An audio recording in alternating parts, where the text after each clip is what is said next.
boy, Kingdom Come Oh, hey, how's it going, ladies and gentlemen? Me, Mutahar. I'm just on Steam looking for some games. One of those was Kingdom Come Deliverance 2. Now, I got sent a review code for this, but to be honest, I'm not messing around with that. I just want to see what the real gamer experience is. Maybe this port's gonna be awesome. Maybe the spit that just flew out of my mouth is gonna start a new microculture that will take over society. I don't know. But ladies and gentlemen, what I do know is Ubisoft is currently in a serious bad situation. Now, for the last 5 years, they've been dropping. Year to date, 14.5% loss, all right, just on their stock trading market. Now, the thing is, stocks aren't everything. Obviously, you got to realize maybe the company's succeeding in other ways. Not really. In fact, a couple days ago, Ubisoft announced a studio closure where they laid off 185 jobs across the market. Now, video gaming is an expensive hobby to get into, okay? Not just for the consumer, but for the producer as well, okay? Let's be honest. Anytime a studio comes out with a bad game, it almost spells doom and gloom. Not too long ago, Electronic Arts said a game known as Dragon Age Veilguard and EA Football Club 2025 ended up having an underperformance. Yeah, who was surprised that the new Dragon Age game underperformed? Now, of course, if you played the new Dragon Age game, I'll be the first one to just say it. Nothing in that game screamed PlayStation 5 to me. Now, I played the older Dragon Age games back on the PlayStation 3 days, the 360 days, and while they were decent games, the new Veilguard really felt like some live service game that was kind of like repurposed into like a three-person squad-based instance-like game. That was it. I really didn't feel much of an RPG out of it, and I really couldn't move past about halfway through the game. It really felt like I was kind of trudging water. Now, obviously, if anybody doesn't remember, Dragon Age Veilguard was the target of a pretty massive culture war as well. And in fact, I'll be the first one to say to somebody that doesn't get into the woke, anti-woke debate, this one cutscene absolutely made me just giggle and facepalm like crazy. Like, listen to this shit. Pounding that snake's nose, she's still holding the ruby in her other hand. Maker's panties, I was so proud. Oh, Ah, shit. They're still holding it. Sorry. What are you doing? Pulling a barb. Oh, okay. A barv? Tradition in the Lords of Fortune from one of our old members, Barv. Good guy, but like most of us, his plans went sideways a lot. Bad blood among your crew's not good for morale. You see, she's doing what we call physical penance for, again, misgendering one of the characters. And even the actual character in the game that was actually, like, offended was like, what are you doing, pal? What's going on? Like, she was facepalming alongside me. Now, again, this is just one cutscene. There's also a lot of other stuff that came out of this game, where even if you're not in the culture war debate, stuff like this is just intrinsically facepalm worthy. It's like, yes, there's a big difference between the game, like constantly shoving things into people's faces, and there's a big difference to also, like, treat the audience like actual fucking children. You don't need to be telling this to anybody. You don't need to be doing this. It's just cringy for everyone involved. And I think most people can agree on that. Well, it seems like because of this, the company behind this, BioWare, is actually not in a good situation. I don't know if it was necessarily this game, but apparently BioWare has lost, actually has fewer than 100 people left, and according to people at the studio, it is in fact a ghost of its former self. And it's kind of a shame too, because BioWare, if I'm not mistaken, is a pretty awesome Canadian company that actually produced really awesome games. One of my favorite series, Mass Effect, came out of BioWare. And to be fair, if this is the state of BioWare at the moment, after what happened with Dragon Age The Veilguard, I don't think Mass Effect 5 is going to be that great of a title, to be honest with you. I'm a little fucking worried. Now, the thing is, it shows that when it comes to video game companies, really just having one bad game, all right, or maybe even two if you're lucky, will often spell doom and gloom for your company. You'll have people who come into your company, produce a video game, and sometimes they will not hit the mark, and those games, because they cost so much to make, will end up giving a bad situation for, the actual company involved. It may cause Electronic Arts to say, fuck BioWare, we might as well just start up another studio that focuses on live service games, maybe put more money into our sports stuff, and just go down that road, okay? Now, gaming is, in fact, an art form, and I totally believe in that, which is why I don't really get into the culture war debates. I think a lot of the issues with modern-day gaming come from the fact that big business people jump into this entire industry and go hyper-focused on the monetization aspect of it. Now, I started this video talking about Ubisoft, but to be fair, Ubisoft is a company that I think really led the way of, again, making really good quality video games for a long time. This is footage of Splinter Cell Chaos Theory that you're seeing on the screen right here. And Splinter Cell Chaos Theory is probably one of the best looking, if not one of the best stealth games in general. I'm not just talking about a game that looks good to this day, because the team that worked on it, lighting-wise, absolutely hit it out of the park. I'm talking about a game that has some of the best stealth elements, where at a time, you had two options to buy at the store, Metal Gear or Splinter Cell. And you really couldn't go wrong with both of them. I mean, to be fair, Ubisoft Montreal was going up against Konami, and it was a pretty fierce competition between the two. And while both these franchises are effectively completely dormant now, with, again, the only things getting out of them are probably remakes or remasters. Nothing necessarily new in terms of in-game content or pushing this franchise beyond what it's already done. And of course, it wasn't just Splinter Cell. Obviously, Ubisoft was also producing games like Prince of Persia, and even during the early heydays of Assassin's Creed, I would say Ubisoft was a game company that probably focused on creating interesting experiences first, and then wondering about the monetization later. Is that necessarily a good business strategy? Probably not. But honestly, it made it so that Ubisoft has a history of games that even if their company goes under, I think everyone watching will have one game from this organization that they remember being very, very important in their childhood or even teenage years, depending on how old you are. So Assassin's Creed Shadows was originally supposed to drop last year, November 2024, is when we were supposed to be jumping around Japan with two assassins. Yasuke, the Black Samurai, that's been the focus of attention. Then you got Naue, which is like the Japanese like female shinobi assassin, or I don't even know if that's the right term. I think shinobi is more for like guys. I think women have a different like term. Anyways, not the focal point. The game gets delayed because, honestly, it gets pretty fucking pandered. It gets pretty, like, panned by the actual gaming community. And they delay it to February 14, 2025. Well, February's coming next month, but not Assassin's Creed, because they also decided to delay the game again to, yes, ladies and gentlemen, March 2024. So yeah, all of a sudden, not 24, 2025. We're in the current year, of course. So obviously the game has been delayed a second time, and apparently it's because Ubisoft wants to basically make sure the game's gameplay is up there. Because even they agree that the stuff they've been producing isn't actually all the way there. And look, you know, I don't want to play the whole Miyamoto quote or something where it's like a rushed game is bad, a delayed game, you know, is better or whatever the fuck it is. Because at the end of the day, I don't really think a game delay is always correlating with a good game, all right? It really just seems like Ubisoft detected that their game needed like some time in the oven, but is it really going to actually come out cooked or fully baked? I have no idea entirely, but there is a lot of new gameplay that ended up being showed from Assassin's Creed Shadows.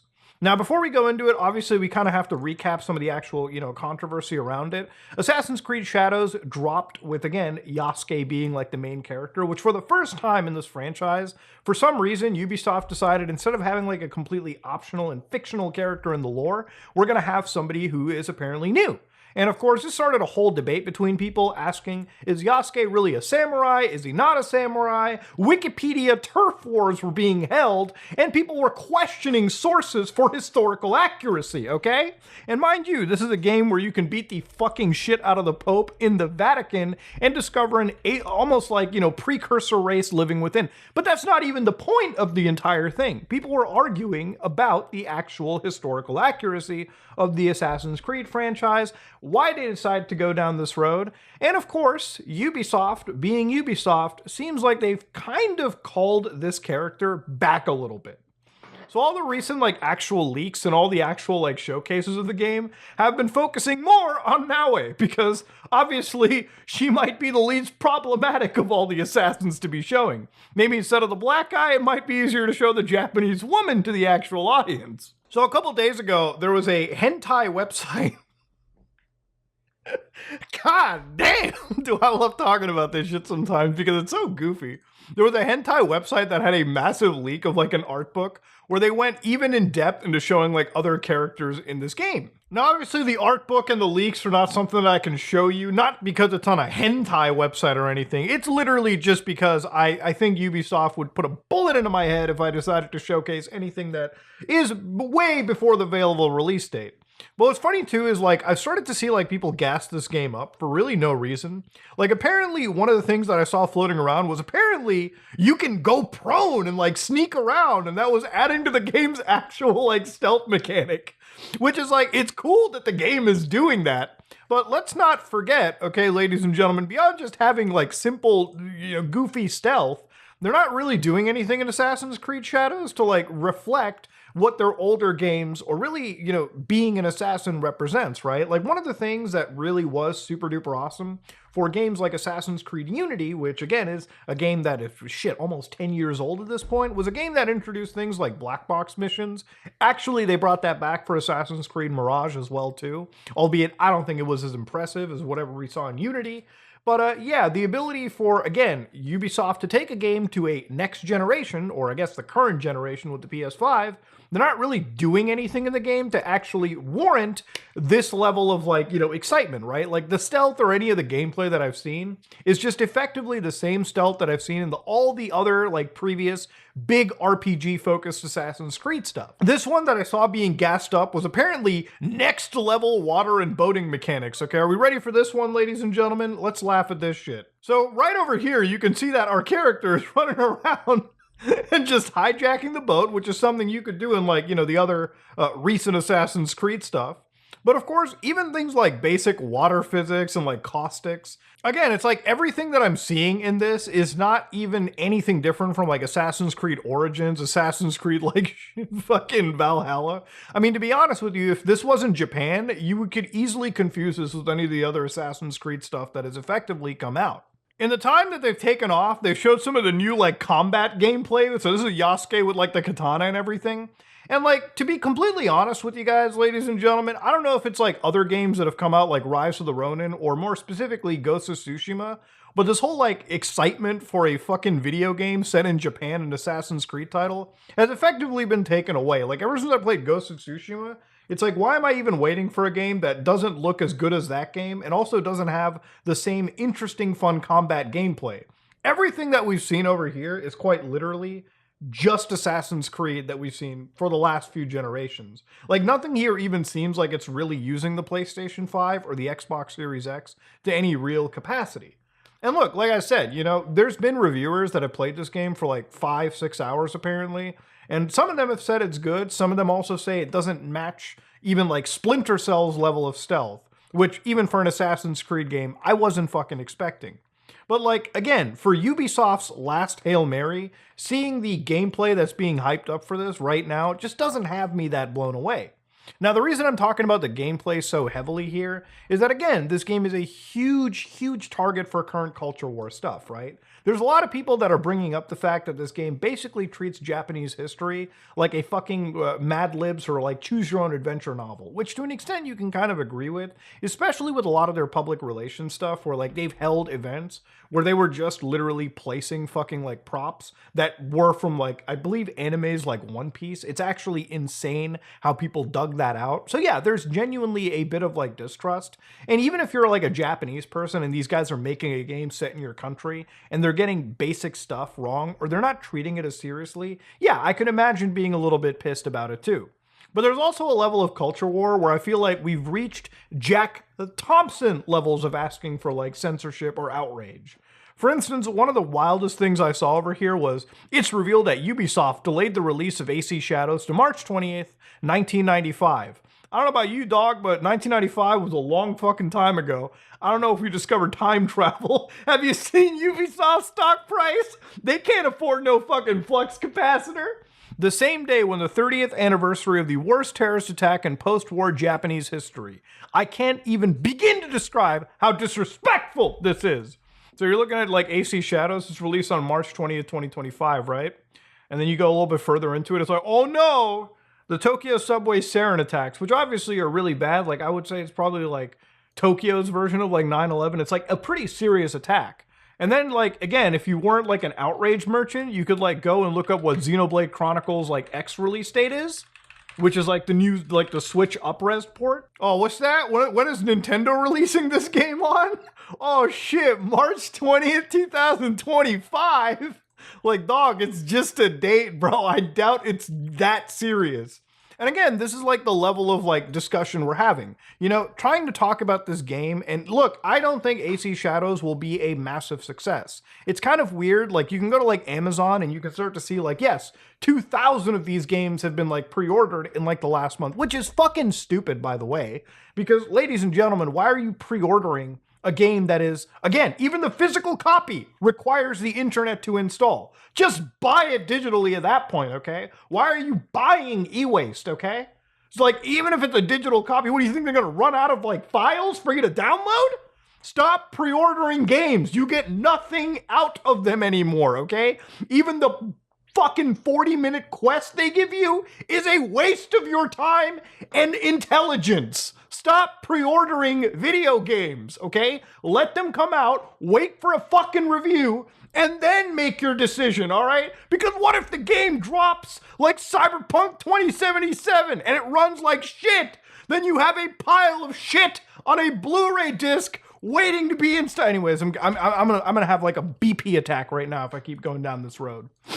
But the other big thing that I saw about this too was apparently how Yasuke is a disrespectful person to Japanese culture. Because apparently you can go into shrines and just fuck things up. Wake up, Ubisoft defender, and hear our voice. What kind of Assassin's Creed game destroys an actual religious site?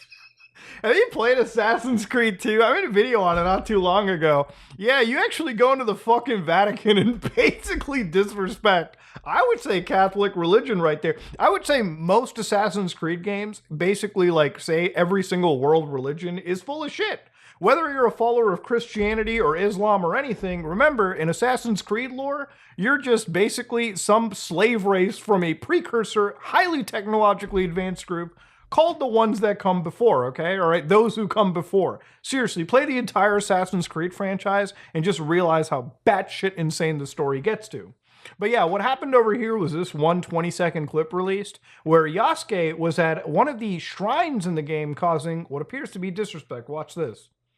So immediately starts off, squad wipes a man right in the back, basically freaks him out. He runs away. That's a, by the way, strong back, by the way, to be able to take a full arrow and then still run away. Then he runs into the shrine and causes disrespect. He runs around, breaks items, and yes, this would be considered, seriously, I guess, disrespectful. I look at this and see just some destruction physics in the game. The other thing about it is there is a term people call, it's called you control the buttons you press. Remember that one clip floating around not too long ago of like people running into like Grand Theft Auto 4's hospital and just laying waste to everyone? And there was people like, I can't believe people would do that. Bro, it's Grand Theft Auto. It's an open world game. You decide what you get to do, bro. If this is offensive for you, or if you're, you know, somebody like Ian Miles Chong, where it's like, I don't know if I could shoot cops in Grand Theft Auto. If you're a fucking baby, you know, you can choose not to do that in the game you play. You can choose not to play that game entirely. But this is like a weird case of like people getting up in arms about the situation. Weirdly Jack Thompson in a way too, where it's like something that could easily be considered slightly offensive or offensive. Let's just get rid of that in the game. Let's have some serious respect tossed in. At what point are we just deciding to draw the line between what is and what isn't okay in this entire franchise? Now, of course, people brought up the fact that the game doesn't punish you because you stuck an arrow into somebody's back. Remember, the arrow did not kill the Japanese man with the steel back. He did run away. The game does, in fact, punish you, like all Assassin's Creed games, if you do, in fact, kill civilians. Again, this just takes a basic level of research to find than anything else. And I want you to remind you, this is a game where if you believe the shrine is offensive, you actually fist fight the Catholic Pope, let alone the second game. So if that didn't draw the Outrage merchants already, I don't think a shrine should draw any form of outrage either, right? I'm just saying, like, equality is equality's sake over here. Now, if it sounds like I'm overly protecting this game right now, I'm not. I just found that level of hypocrisy to be a little bit stupid on the internet. But again, going back to this game and like the weird excitement for it, like obviously I started to see other posts like, look at these hair physics in the game. Ooh, is this gonna be one of the dog? Again, I think gameplay is more important than just basic hair physics, or not basic, these are kind of impressive hair physics. But if you're getting excited about the hair physics in a video game, let's focus on the actual gameplay. And nothing of the gameplay in this game has actually shown any benefit to me. Now, I personally don't think this game is going to perform that well, just because I really do feel like it's going to be a box standard Ubisoft game.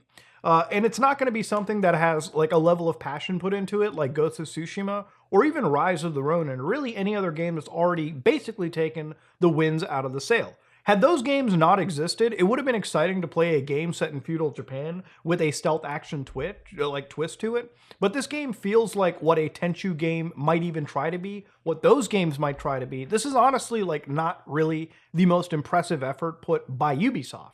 And look, maybe I could be wrong, and honestly, I really do hope that I'm wrong. I don't wish for bad games. I really don't.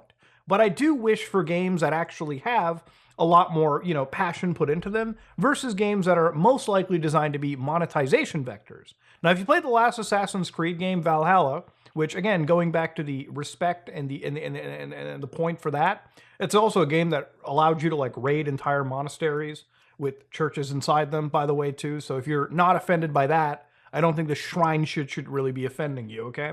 But that was a game where I would say if the game had 200 hours worth of content in it, 15 of those hours, 20 of those hours, if I'm being like very, very, very liberal about it, were actually maybe meaningful, okay? You're talking about a game franchise that is designed to basically consume the most life out of you, to give you a shit ton of content without actually giving you that meaningful content. And it's, again, a discussion that I had about Ubisoft. If you want to be able to make good games and you want to be able to sell good games, then you need to make sure those games are not necessarily the longest games, but games that actually are capable of winning awards and basically setting yourself apart from the actual industry. There was a time where Ubisoft was a serious contender in the gaming space where the kind of content that they produced, the video games that they produced, set actual standards instead of basically following the pack. And basically being like open sandboxes that could just easily have interchangeable worlds, and that would be it. And this is like the actual standard that I think Ubisoft should probably start to take. Look, at the end of all this, ladies and gentlemen, video games are a tough market to basically be in, okay? And it's not just a Ubisoft thing, it's everyone. Even a company like EA, which has tons of studios, if you make one bad game in a studio, one underperforming game, it doesn't have to be a fucking flop, one underperforming game, your entire studio branch and hundreds of your employees can absolutely be shuttered and sent out into the fucking cold hard world. Hell, even if you produce a game of the year, you could absolutely see yourself being laid off. It's like weirdly one of the tough markets to be in, and I can kind of understand it, right? Video games like Assassin's Creed Shadows take years to develop. And, instead of allowing the creatives in this industry to actually produce a game that stands on its own merits and stands without being like, even at its worst, a breeding ground for ideologies to be weirdly pushed through, if that is happening, like I showed with that very first Dragon Age clip. But if it's a game that doesn't really have that heart and soul put into it in providing a good actual game, it becomes a weird target for a culture war, and it becomes a game that will underperform or fail, not, I would say, because of the culture war aspects of it, but because the game itself just isn't that great. I think a lot of people, most level-headed individuals, most of the gamers that don't go onto the internet, just like to play good, engaging games.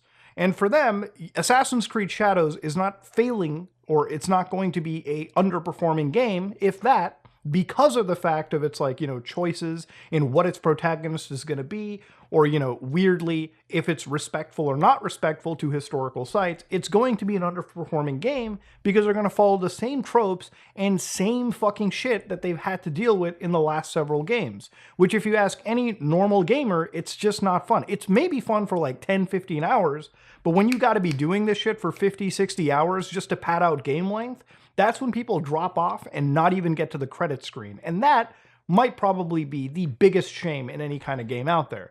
I only ever managed to finish Valhalla because I'm a longtime fan of this franchise. And even I'm questioning if I'm going to go out and buy AC Shadows. But yeah, Ubisoft is not doing too well. And not only is this studio kind of shutting down, a lot of studios they have are kind of facing the fucking inevitable pink slip. And unfortunately, they've really put their eggs into this one specific basket.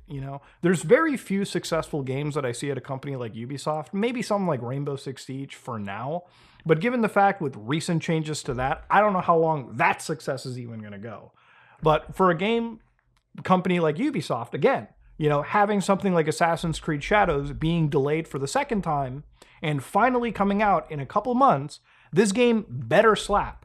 And I think even if it does slap, even if it's like a 10 out of 10 and it sells like millions of copies, I don't think it's going to save the over-bloated monstrosity that is Ubisoft as a company. And honestly, it is a shame because I've grown up with Ubisoft games. Like I've grown up playing and some of their games have actually been genuinely industry-pushing standards. You know, games like Chaos Theory, you know, games like Prince of Persia. There's tons of good stuff that Ubisoft has made.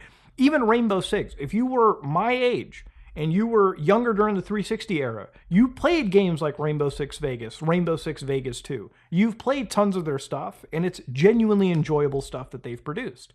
But honestly, I think it's kind of the end of an era. And if this game slaps, even if it does the best of the best, even if it's like the most industry-smashing shit you've ever seen, I don't know if it's enough to save it, but that's kind of the target that they've put themselves into. If this game is underperforming, or if it fails, I don't really see how this company ends up going forward, because there's nothing else that they're making that is absolutely going to grab eyeballs or anything of that nature.